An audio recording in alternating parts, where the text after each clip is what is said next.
नमस्ते फ्रेंड्स, मैं पायल। आप देख रहे हो मेरी YouTube channel the living legend. चलिए फ्रेंड, शुरू करते हैं आज की मेरी कहानी।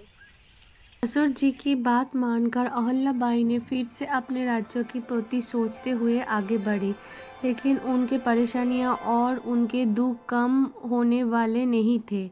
1766 में उनके ससुर और 1767 में उनके बेटे मालेराव की मृत्यु हो गई। अपने पति, बेटे और ससुर जी को खोने के बाद अब अहल्याबाई अकेले रह गए थे और राज्यों का कार्यभार अब उनके ऊपर आ रहे थे। राज्यों की एक विकसित राज्य बनाने के लिए उन्होंने अथक प्रयास किए। उनके जीवन में उनके परेशानियां उस समय भी उनका इंतजार कर रही थी। अहल्याबाई जब शासन में आए उस समय राजाओं द्वारा प्रजा पर अनेक अत्याचार हुआ करते थे। गरीबों की अन्न के लिए तरसाया जाता था और भूखे प्यासे रखकर उनसे काम करवाया जाता था। उस समय अहल्याबाई ने गरीबों की अन्न देने के लिए योजना बनाई थी और वो सफल भी हुए, लेकिन कुछ क्रूर राजाओं ने इसका विरोध किया।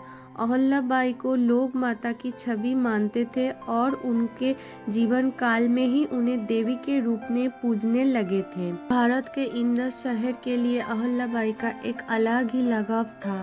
उन्होंने इस शहर के विकास के लिए अपनी काफी पूंजी खर्च करी थी। अपने जीवन काल में ही अहल्याबाई होलकर ने इंदौर शहर को एक बहुत ही सुगम शहर के या क्षेत्र बना दिया था।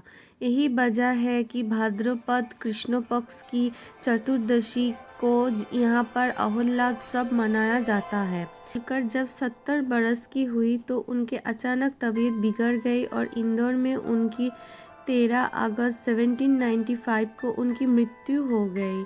उनके मृत्यु के बाद आज भी उन्हें अपने अच्छे कार्यों के कारण माता के रूप में पूजा जाता है। उन्हें देवी का अवतार कहा जाता है। उनकी मृत्यु के बाद उनके विश्वस्त तुकोजीराव होलकर ने शासन संभाला था। आज के लिए इतना ही।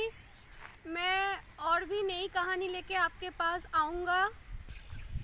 प्लीज़ मेरे वीडियो को देखिए, लाइक कीजिए, शेयर कीजिए और सब्सक्राइब कीजिए और मेरे साथ रहिए। और थैंक यू।